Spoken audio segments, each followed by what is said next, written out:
Hello friends, कैसे हैं आप सब। और आज जो मैं वीडियो बना रही हूँ तो ये किसी ख़ास फूल के ऊपर नहीं है, ये मेरा एक ओवरव्यू है। तो जैसा कि आप जानते हैं आज मार्च की 10 तारीख हो चुकी है, तो मौसम जो है थोड़ा गर्म हो गया है। तो जो जो फूल खिल चुके हैं या फुल ब्लूमिंग पे हैं मैं आपको दिखा देती हूँ, और फिर जो अभी फूल नहीं खिले हैं उसको हम सेकंड पार्ट में आपको दिखा दूँगी। तो जैसा कि आप ये स्पैरो प्लांटर देख रहे हैं दोस्तों मेरा, तो इसमें लगा है मैम्बुलेंस। तो मैम्बुलेंस अभी खिला नहीं है क्योंकि ये छाया में टंगा हुआ है, तो आने वाले टाइम पे ये खिलेगा या इसको थोड़ा सा धूप में ले जाऊंगी मैं। और आपको आगे दिखाती हूँ कि और कौन से फ्लावर्स हैं जो मैंने लगा रखे हैं। तो दोस्तों ये सामने जो वर्टिकल स्टैंड है मेरा, इसमें मैंने ऑलमोस्ट वाइट कलर के गमले लगाए हैं। मैं अपनी कई वीडियोस में भी आपको दिखा चुकी हूँ। और ये है डायमोरफोथिका फ्लावर। तो दोस्तों इसको अफ्रीकन डेज़ी के नाम से भी जानते हैं। डेज़ी फैमिली का ये फ्लावर है, बहुत खूबसूरत होता है और बहुत सारे रंगों में आता है। तो जैसे कि आप देख रहे हैं ये डार्क पर्पल है, मूव है, इसमें वाइट कलर भी आता है, क्रीम कलर भी आता है। तो बहुत खूबसूरत होते हैं। मतलब ये जो पर्पल में ही जो 2-3 शेड्स होते हैं ऊपर नीचे उस तरह के होते हैं, कुछ लाइट कलर के कुछ डार्क कलर के। तो फूल देखिए पूरी ब्लूमिंग पे हैं। तो इसका जो वीडियो है वो मैंने अभी तक नहीं बनाया था, तो सोचा आज आपको दिखा दूं। तो ये पूरा फुल सन का पौधा है दोस्तों, और ये 5-6 घंटे की धूप इसे मिले तो बहुत अच्छे चलते हैं ये। और दोस्तों इसको जो है ड्रॉट कंडीशंस में भी ये हो जाते हैं। तो अगर आपके यहाँ बहुत ज़्यादा सनलाइट आती है तो आप इसको लगाइए, बहुत सुंदर चलेगा। ये है फ्लॉक्स। तो दोस्तों ये जो गमले हैं 10 गमले मैंने फ्लॉक्स के भी लगा रखे हैं। कुछ मैंने ये वर्टिकल स्टैंड पे रखे हैं, कुछ नीचे रखे हैं। आगे इसमें डेंथस है, तो डेंथस की मैंने पिंचिंग कर दी थी। तो देखिए कितनी सारी इसमें कलियां बन रखी हैं। तो अभी तक मैंने इसमें फ्लावरिंग नहीं ली थी क्योंकि ये मैंने सैपलिंग्स से लगाया था।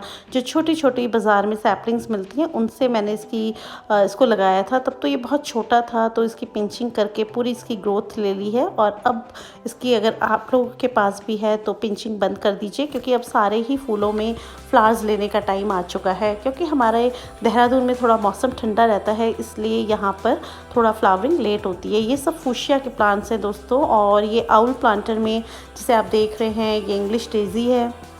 तो इसमें भी बहुत खूबसूरत फूल खिलते हैं, छोटे छोटे फूल हैं और ये भी बहुत सारे रंगों के आते हैं। जैसे कि मैंने तो रेड लगाया है, इसमें मेरे पास वाइट और पिंक भी है मेरे टेरेस गार्डन पे। तो आगे ये है जिरेनियम। तो जिरेनियम दोस्तों ये आईवी है, जैसा कि आप देख रहे होंगे इसके पत्तों से ये थोड़ा बेल जैसा होता है। तो बहुत प्यारे फूल खिलते हैं इसमें भी, और इसके कलर्स भी बहुत अच्छे अच्छे आ गए हैं। और ऊपर जो ये बास्केट्स आप देख रहे हैं ये सब पेंसी की बास्केट्स हैं। तो पूरे फूल ऐसे खिल रहे हैं इसमें पेंसी के। तो ये भी बहुत प्यारे लगते हैं दोस्तों। इस तरह से आप हैंगिंग बास्केट्स में भी लगा सकते हैं, इनको ट्रेस में लगा सकते हैं, या फिर आप इसको ग्राउंड कवर करने का भी काम कर सकते हैं। तो बहुत छोटी हाइट का होता है, तो अगर आप इसको ग्राउंड में लगा रहे हैं तो सबसे आगे की साइड इसको लगा दीजिए। और उसके बाद जैसे जैसे लंबे पौधे होते हैं उस तरह से भी आप अपने गार्डन की प्लानिंग कर सकते हैं। तो आगे लेकर चलती हूँ। ये जो बास्केट्स हैं इसमें देखिए एक छोटा सा मंकी बैठा है, ये मैम्बुलेंस है। और उसके बाद दोस्तों जो ये पानी आप देख रहे हैं मेरा वाटर टैंक, इसमें भी अब नई नई लीव्स निकलने लगी हैं। तो जो नई पत्तियां इसमें आएंगी तो फिर हमारे यहाँ मुझे लगता है अप्रैल ऑनवर्ड्स से इसमें भी वाटर लिली में भी फ्लावरिंग हो जाएगी। तो ये पिटूनिया के कुछ गमले हैं। तो दोस्तों ये आप देख रहे होंगे थोड़ा लंबे हो गए हैं और ये लेगी से हो गए हैं। तो जब ये छाया में पड़े रह जाते हैं तो ये इस तरह से हो जाते हैं। क्योंकि ये मेरे आगे वाले बरामदे में थे, अब मैंने वहाँ लिलियम्स लगा दिए हैं। और ये है बहुत ही प्यारे फूल रेनुकुलस के। तो ये जो आप मेरा गमला देख रहे हैं दोस्तों, उसमें मैंने 3-4 पौधे लगाए थे और उसमें अलग अलग कलर्स के वो निकले हैं। तो इस साइड ये देखिए एक छोटा सा पिटूनिया आपको दिख रहा होगा दूर से, क्रीम कलर का, वो भी बहुत खूबसूरत है। वो बहुत छोटा है, कुछ अलग था वैरायटी, तो मैं नर्सरी से ले आई। और ये रेनुकुलस है, इसके कलर्स देखिए दोस्तों कितने प्यारे हैं। और इस पर मधुमक्खियाँ, हनी बीज और बटरफ्लाइज बहुत आती हैं, बहुत ज़्यादा। तो देखिए इस टाइम पे ये पूरे ब्लूम पे हैं। और शाम को या अर्ली मॉर्निंग जैसे मैं इसकी बनाती हूँ वीडियो, तो थोड़ा सा ये अंदर की तरफ बंद हो जाते हैं और फिर सनलाइट पड़ने पर पूरे खुलते हैं। तो यहाँ पे है मेरे ऑस्ट्रिच प्लांटर्स, जिसमें मैंने पिटूनिया लगाया है। और आपको आगे लेकर चलती हूँ, दिखाती हूँ कि और क्या कुछ है। तो इस तरह से दोस्तों, जैसे विंटर गार्डन होता है या जो हमारा स्प्रिंग गार्डन होता है, इस टाइम फुल ब्लूमिंग पे होता है। तो जो महीने होते हैं ना, फरवरी से लेके अप्रैल तक के, तो इस टाइम पे हमारे यहाँ मौसम जो है बहुत अच्छा हो जाता है। इनके लिए बहुत ही अच्छा होता है, क्योंकि इस वक्त बारिशें कम हो जाती हैं। नहीं तो क्या होता है कि बारिशों से वो ठंडक फिर दोबारा हो जाती है और वो जो फूल है उनकी ग्रोथ कुछ कम हो जाती है। तो यहाँ पर देखिए, आगे डेंथस लगा है। सबसे पीछे की साइड मैंने डेंथस लगाया था, और डॉग फ्लावर, गुडेशिया और गज़ेनिया है। उसके आगे की लाइंस जो यहाँ पर आप देख रहे हैं, कलेंचू है, और छोटे छोटे पेंसी और रेनकुलस, बहुत सारे मिक्स करके पौधे लगाए हैं।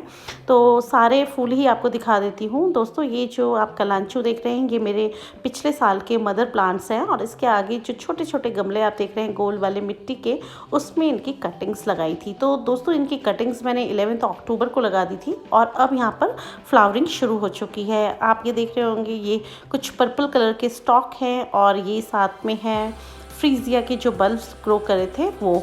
तो फ्रीजिया के बल्ब भी दोस्तों जो है अब खिलने के लिए बिल्कुल तैयार हैं। तो जो कलर्स मेरे पास आए हैं, इसके क्रीम है और येलो है, लाइट पिंक है, ये इस तरह के कुछ कलर्स हैं। तो रेड नहीं है इसमें, और जो कलर्स हैं वो तो बल्ब्स के पता ही नहीं चलते। अगर आपने लगाए हैं तो आप उन बल्ब्स को रख लीजिए अगले सीज़न के लिए, तो आपको आइडिया एक रहता है कि कौन से कलर के ये बल्ब्स हैं। तो दोस्तों, ये है मेरा एक छोटा सा स्टैंड, कॉर्नर स्टैंड है, और इसमें सब पिटूनिया लगाया है मैंने। तो इस बार मुझको डबल पिटूनिया कहीं नहीं मिली, उसकी सैपलिंग्स। पिछले साल मेरे पास बहुत सुंदर सुंदर डबल पिटूनिया के गमले थे या कलर्स थे, और इस बार सारी सिंगल है। सिंगल में भी दोस्तों ये प्लेन है, स्टार पिटूनिया है, इस तरह से बहुत ही प्यारे प्यारे इसके भी कलर्स आए हुए हैं। और नीचे की साइड बिल्कुल सामने वाली क्यारी में आपको दिखा रही हूँ, ये सब डेलिया है। दोस्तों, मैं 30 पेड़ लाई थी, और मैंने 5-5 हर रंग के लिए थे, लेकिन मेरे गार्डन में सिर्फ ये वाले ब्राउन वाले जो है, या तो कह लो ये जल्दी ब्लूमिंग हो गई है इस वैरायटी की, लेकिन अभी तक सारे ये ही निकले हैं। तो अभी मुझे इंतज़ार है कि और कौन कौन से कलर्स मेरे निकलते हैं। और ये हैं कुछ बर्मीना के गमले, आप देख रहे होंगे। उसके आगे जो ट्रेज़ हैं उसमें मैंने पिटूनिया की सैपलिंग्स लगाई थी, और ये रेड कलर की पिटूनिया दोस्तों मैंने इसको बॉर्डर की तरह यूज़ किया है। और इसके पीछे ये है बर्मीना। तो बर्मीना भी बहुत सुंदर लगते हैं, छोटे छोटे फूल होते हैं इनके, लेकिन खुशबू होती है इनमें और खूबसूरत लगते हैं बहुत ज़्यादा। तो ये भी हनी बीज़ को अपनी तरफ बहुत ज़्यादा अट्रैक्ट करते हैं, तो बहुत ही प्यारे लगते हैं ये भी आपकी गार्डन में। और दोस्तों, इसके पीछे के गमले जो आप देख रहे हैं, वो लिलियम्स के बल्ब्स मैंने पिछली वीडियो में आपके साथ लगाए थे, जो पिछले सीज़न के अब स्प्राउट हुए थे। तो डेलिया का साइज़ देखिए कितना अच्छा निकला है, बहुत ही खूबसूरत। तो बस दिल करता है कि हर वक्त गार्डन में बैठे रहें, गार्डन को देखते रहें अपने। और इस टाइम पे रिज़ल्ट का टाइम है, तो जैसा हमने मेहनत करी है या जैसे भी हमने अपने गार्डन को लगाया है, इस टाइम पे फुल ब्लूमिंग का टाइम है। तो जो फूल खिल गए हैं वो तो मैंने आपको दिखा दिए, लेकिन जो नहीं खिले हैं उसको मैं आपको सेकंड पार्ट में दिखाऊंगी। तो आप देख रहे होंगे, ये स्वर्ण चंपा का पौधा है जो ऊपर हिल रहा है, और गैरी चौरी है साथ में। और दोस्तों, एक ये साइड में कॉर्नर सा है, मैंने यहाँ पर 3 क्यारियाँ बना रखी हैं ऊंचाई में। तो सबसे ऊपर की साइड और बीच में पीछे की साइड तो मैंने साल्विया लगाया है, और जो ये पॉट्स हैं तो ये अभी छोटे छोटे पॉट्स थे, तो मैंने यहाँ पर अरेंज कर दिए हैं, क्योंकि बिल्कुल सेंटर ऑफ द अट्रैक्शन हमारे गार्डन का ये बुद्धा कॉर्नर ही है। तो यहीं पर सारे फूल लगे हुए हैं, तो जैसा कि आप देख रहे हैं। तो पिछले वीडियोस में अगर आप मेरे सब्सक्राइबर रह चुके हैं, तो पिछले साल का भी आपने मेरा ओवरव्यू देखा होगा। तो दोस्तों, हर साल कुछ नया करने की एक कोशिश होती है कि जो फूल हमारे इस सीज़न में रह जाएं उनको हम नेक्स्ट सीज़न में लगाएं, या हम चूक गए हैं उनकी सैपलिंग्स लगाना। तो बस इसी तरह से हम अपना ये जो काम है गार्डनिंग का करते रहते हैं। तो बहुत सारे मेरे फ्रेंड्स हैं, भाई बहन हैं, जो मेरी साथ मेरी कम्युनिटी में जुड़ गए हैं। तो उनसे मैं रिक्वेस्ट करूँगी कि वो मेरी वीडियोज़ तो बहुत देखते हैं। मैंने देखा मेरे फुशिया के जो वीडियोज़ हैं लाखों के संख्या में लोगों ने देखी है, लेकिन सब्सक्राइब नहीं करते, शायद उनको मेरा चैनल अच्छा नहीं लगता। अगर आपको मेरा चैनल या मेरी वीडियोज़ अच्छी लगती हैं तो आप प्लीज़ इसको सब्सक्राइब भी कर लीजिए और बेल आइकन का बटन दबा लीजिए, जिससे कि आपको हर नई मेरी वीडियो मिल जाए देखने के लिए। वैसे जिनको देखनी होती है दोस्तों वो तो सब्सक्राइब कर ही लेते हैं, लेकिन जो लोगों ने नहीं किया है वो भी कर लें। और इस साइड आपको लेकर आई हूँ, देखिए यहाँ पर भी मैंने 3 स्टेप्स में दोस्तों सबसे ऊपर मैंने जेरेनियम रखा हुआ है, और ये जो बोट शेप की आप मेरी गमले देख रहे हैं लंबे लंबे, इसमें मैंने सिनेरेरिया की सैपलिंग्स लगाई थी, और ये बहुत छोटी छोटी थी, तब भी मैंने आपको अपने वीडियो में दिखाई थी। और अब तो इस टाइम ये फुल ब्लूमिंग पर है, तो बहुत ही प्यारे फूल होते हैं सिनेरिया के भी। और दोस्तों अगर आपके गार्डन में किसी एरिया में ऐसी जगह है जहाँ पे धूप कम आती है या धूप नहीं आती है, तो आप इस तरह के शेड लविंग प्लांट्स भी लगा सकते हैं, और साथ में ऐसे फ्लावर्स का मतलब आप चूज़ कीजिए जो शेड में हो जाए। जैसे सिनेरिया हो गया, मैंने साइक्लामेन रखा है, यहाँ पे पॉन्सीटिया रखा है, और इस तरह के पौधे मैंने रखे हैं जिनको ज़्यादा ज़रूरत नहीं होती सनलाइट की। और ये मेरा फ्रंट गार्डन है, छोटा सा, पिछली वीडियो में आपसे शेयर किया था। तो यहाँ पर आप देख लीजिए, आगे वाला बरामदे में ले आई हूँ आपको, तो यहाँ पे लिलियम्स हैं। क्योंकि ये ओवरव्यू है तो मैंने आपको अपने सारे ही प्लांट्स और सारे ही फ्लावर्स दिखा दिए हैं। तो जिन भाई बहनों ने मेरी पुरानी वीडियोस नहीं देखी हैं वो भी इनको देख लें, क्योंकि इसी वीडियो में मैंने सब कुछ आप लोगों के लिए सारे फ्लावर्स दिखा दिए हैं। तो दोस्तों ये लिलियम्स के बल्ब्स भी जो मैंने लगाए थे फुल ब्लूमिंग पे थे, उसके बाद ये दोस्तों झड़ जाते हैं। तो झड़ने के बाद अगर कुछ फूल ऐसे हैं जो झड़ गए हैं, आप उसका जो स्टॉक है नीचे से काट दीजिए और वो फिर दोबारा से रीब्लूम हो जाएगा। तो इस तरह से भी आप एक्सपेरिमेंट करते रहा कीजिए, जिससे कि नए नए ब्लूम्स हमारे गार्डन में खिलते रहें। तो इस तरह से आप जो अपने घर में एक एक जगह है उसको यूज़ कर सकते हैं, जैसे मैंने करा हुआ है। तो एक ही साइड में एक छोटी सी जगह थी, यहाँ पर भी मैंने अपना एक छोटा सा गार्डन बना लिया है, और सामने की साइड एक स्टैंड है। तो यहाँ पर भी दोस्तों मैंने जो फ्लावर्स लगाए हैं, पिटूनिया वगैरह के लगा रखे हैं, ये केले का पेड़ है, और इस तरह से बीच में मैंने पैसेज बनाकर एक छोटा सा रास्ता बनाया है पत्थर लगाकर, और साइड्स में ये जो परमानेंट प्लांट्स हैं, ये आइस प्लांट्स हैं, तो ये भी ग्राउंड कवर करने का काम करते हैं। तो यहाँ पर दोस्तों सुबह ही धूप आ जाती है, तो यहाँ पर मैंने इस तरह के कुछ फूल लगाए हैं जिनको सनलाइट बहुत चाहिए, फुल सनलाइट चाहिए। तो जो ये आइस प्लांट्स हैं और जो गज़ेनिया है दोस्तों, ये फुल धूप में ही खिलते हैं, और जैसे ही शाम होती है वैसे ही ये फूलों को बंद कर लेते हैं। तो इस तरह से यहाँ पर एक बॉर्डर बना रखा है मैंने, तो इसमें मैंने ये बरमीना लगाया है। इसके भी छोटे छोटे फूल होते हैं गुच्छे में, बहुत खुशबू आती है, उन पे भी बहुत सारी हनी बीज और बटरफ्लाइज आती रहती हैं। ये बीच पे आप जो देख रहे हैं यहाँ पे दोस्तों मैंने बैंगन लगा रखे हैं, गोल बैंगन की पौध लगाई है, और साइड में यहाँ पे कैलेंडुला है। तो जब आप एक छोटा सा किचन गार्डन बनाएं या फिर कुछ वेजीज लगाएं, फ्रूट्स लगाएं, तो उसके आसपास भी अपने कलरफुल फ्लावर्स ज़रूर लगाएं, स्पेशली येलो कलर। तो येलो कलर जैसे गेंदे का हो गया, कैलेंडुला हो गया, इन पर तो बहुत ही ज़्यादा पॉलिनेटर्स आते हैं, बहुत अट्रैक्ट होते हैं, और छोटी छोटी जो मधुमक्खियाँ होती हैं वो बहुत आती हैं। तो इस तरह से आप अपना गार्डन को अरेंज करिए, जहाँ पर आपके धूप आती है वहाँ पे फुल सनलाइट के फ्लावर्स लगाइए, जहाँ शेड आती है वहाँ पर शेड लविंग फ्लावर्स लगाइए। तो इसी तरह से मिक्स एंड मैच करके आप अपने गार्डन को सजा सकते हैं। और लिलियम्स के जैसे ये फ्लावर्स हैं, इनको स्टे ज़्यादा करें, इसलिए मैंने यहाँ पर बरामदे में रख दिया था। ये बारिश और तेज़ धूप से इनको बचाता है, जिससे कि ये हमारे साथ ज़्यादा दिनों तक बने रहते हैं।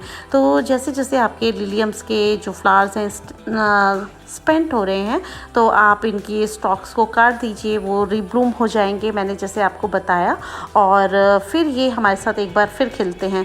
तो अगर उसके बाद आप चाहें तो इन गमलों में ही इन बल्ब्स को रहने दीजिए, या फिर आप इनको निकाल लीजिए, क्योंकि अगर आपको गमले चाहिए अपनी समर गार्डन के लिए, तब आपको इनको बल्ब्स को निकाल लीजिए। जब मैं अपने बल्ब्स निकालूंगी तब भी मैं आपको एक बार दिखाऊंगी कि किस तरह मैं अपने बल्ब्स को सेव करती हूँ।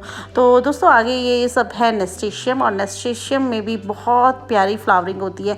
इसके कलर्स भी बहुत ही सुंदर होते हैं और ये भी पॉलिनेटर्स को अपनी तरफ बहुत ज़्यादा अट्रैक्ट करते हैं। तो ये आप अगर नेस्टेशियम लगा रहे हैं तो 2-3 वैरायटी का ये होता है। जैसे कि आप ये छोटे छोटे प्लांट्स देख रहे हैं, वेरीगेटेड लीव्स भी होती हैं इनकी। और दोस्तों इनकी जो लीव्स होती है बिल्कुल कमल के पत्ते की तरह गोल होती है, बहुत ही खूबसूरत होती है। तो आप इनको भी अपनी फोलिएज के लिए भी लगाया जाता है, साथ में फ्लावरिंग तो प्यारी है ही। और दोस्तों इसमें एक वैरायटी आती है जो ट्रेलिंग करती है या ऊपर बेलों की तरह चढ़ जाती है। तो दीवारों के सहारे, पेड़ों के नीचे आप उनको लगा सकते हैं, वो चढ़ जाएंगी। या आप उनको फिर हैंगिंग बास्केट्स में भी लगा सकते हैं, उसमें भी बहुत खूबसूरत लगती है। तो कुछ बास्केट्स में मैंने इनको लगाया है, हैंगिंग बास्केट्स में, वो भी बहुत अच्छी ब्लूम हो रही है। तो इस तरह से आप ये देखिए, एक छोटा सा जहाँ पे फ्लावर स्पेंट होता है वहीं पे बीज बन जाता है। इन बीजों को आप कलेक्ट करके रख लीजिए, आपके नेक्स्ट सीज़न में आपको पता होगा कि कौन से कलर्स के ये फ्लावर्स थे, तो आप उनको ईजिली लगा सकते हैं। तो इसमें देखिए कितना प्यारा शेड है इसका, ऑरेंज है कुछ, मतलब पिंक सा है, मतलब अलग अलग कलर्स हैं, थोड़े डिफरेंट हैं ये एक दूसरे से सारे ही फ्लावर्स। और इस तरह से आप रेड भी आता है इसमें, जैसे ये देखिए ये रेड है, कुछ मरून टाइप का, येलो, ऑरेंज, बहुत प्यारे कलर्स होते हैं नेस्टेशियम के भी। तो जनरली इसको हम कम लगाते हैं, लेकिन ये भी बहुत ही प्यारा जब फुल ब्लूम पे आता है, बहुत ही खूबसूरत फूल है। तो इसकी जो इसमें एक खुशबू होती है दोस्तों, भीनी भीनी खुशबू आती रहती है, उसी से अट्रैक्ट होके छोटी छोटी मधुमक्खियाँ या फिर भौरे इस पर मंडराते रहते हैं। तो बहुत ही प्यारा फ्लावर है, ये भी आप अपने गार्डन में ऐड कर सकते हैं और इसके बीजों से इसको लगाया जाता है। और दोस्तों एक अच्छी बात यह है कि अगर आप इसको क्यारी में लगा रहे हैं तो ये जो इसके बीज हैं खुद ही झड़ जाते हैं, डिस्पोजल हो जाते हैं, और नेक्स्ट सीज़न में अपने आप से इसकी पौध हो जाएगी। अगर आप गार्डन में एक बार इनको लगा देते हैं तो ये हर बार आपके गार्डन में हो जाएंगे। दोस्तों जो गमलों की बात करें तो कई बार क्या होता है कि हमें रिपॉट करना होता है, जैसे हमें समर गार्डन लगाना है तो हम इसकी मिट्टी को सबको निकाल कर फिर दोबारा रिपॉट करते हैं। उस वजह से हमारे जो ये बीज हैं गमलों में इतने नहीं हो पाते जितने ग्राउंड में होते हैं। तो इस तरह से आप चाहें तो नेस्टेशियम भी अपने गार्डन में ऐड कर सकते हैं। और आपको जो एक बात और बताती हूँ कि जो इसकी लीव्स होती हैं, इसके जो फ्लावर्स होते हैं, ये एडिबल भी होते हैं। इनको सैलड्स वगैरह में, डेकोरेशन में और खाने के काम में भी लिया जाता है। दोस्तों आगे आपको लेके चलती हूँ, देखिए कितने प्यारे फ्लावर्स हैं। ये है पिटूनिया। तो पिटूनिया तो इस वक्त इतनी इनकी बहार आ रखी है कि कितने भर भर के फूल दे रहे हैं। तो इसका जो कारण है वो है पिंचिंग। तो जब मैं इसको छोटी छोटी सैपलिंग्स से लगाया था तो उसके बाद मैंने इनमें फूल लेने की जल्दी बिल्कुल नहीं करी और मैंने इनको पिंच करती गई। तो जैसे जैसे हम पिंच करते हैं वैसे वैसे मल्टीपल ब्रांचेस इसकी चारों तरफ बनती है। और एक एक ही गमले में 3-3 मैंने सैपलिंग्स लगा रखी थी। तो वो 3 जो सैपलिंग्स थी, देखिए कितनी ज़्यादा पूरा उन्होंने गमले को भर लिया है और फूल देखिए कितना अच्छा लग रहा है। तो दोस्तों जब सैपलिंग्स लगाते हैं उस टाइम पे हमें उनके कलर्स का बिल्कुल आइडिया नहीं होता है, इसीलिए आप देख रहे होंगे किसी पॉट में अलग अलग तरह के फूल खिल रहे हैं, यानी अलग अलग कलर्स के फूल खिल रहे हैं। तो उसका रीज़न यही है कि हमने जैसे सैपलिंग लगाई है तो सैपलिंग जो है अलग अलग कलर की हो गई है। और इनमें जो ये आप रेलिंग पे प्लांटर देख रहे हैं, इनमें मैंने 2-2 सैपलिंग्स लगाई थी। तो ये भी कितनी बुरी तरह से, मतलब पूरा इन्होंने अच्छे से अपने कंटेनर को ढक लिया है। तो दोस्तों फिर वीडियो मुझे लगता है कि अच्छा लगा होगा आपको, और अगर अच्छा लगे तो प्लीज़ लाइक कीजिए और मेरा चैनल सब्सक्राइब कीजिए। तो फिर मिलती हूँ आपके साथ किसी अपनी नई वीडियो में। सेकंड ओवरव्यू इसका जो मैं पार्ट बनाऊँगी वो भी आपके लिए लेकर आऊँगी, और अपने फिर और जो प्लांट्स मेरे नहीं अभी पूरी तरह ब्लूमिंग पे आए वो आपसे शेयर करूँगी। तो दोस्तों good bye, happy gardening, bye.